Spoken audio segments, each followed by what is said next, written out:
طب الأسرة انتمائها ايه؟ يعني أنا كان والدي الله يرحمه كان أهلاوي. والدي الله يرحمه. الله يرحمه. الله يرحمه. تفضل ايه او انت انتمائك ايه؟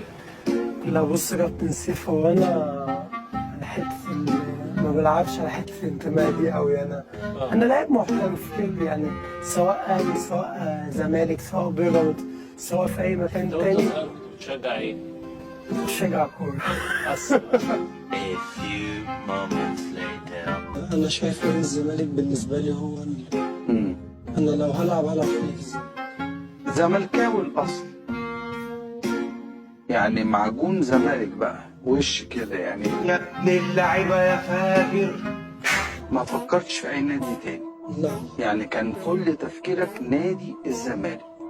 لا أنا كان في نادي منافس كلمني فترة في الزمالك. يعني بعيد عن أي حاجة، النادي الأهلي نادي كبير طبعا. الشرف لأي حد يكون بيلعب في النادي الأهلي أو بيلعب في من الحاجات اللي ما بتتكررش كتير. طبعا طبعا. كل الناس كانت عارفة إن أنا رغبتي الأولى هي نادي الزمالك.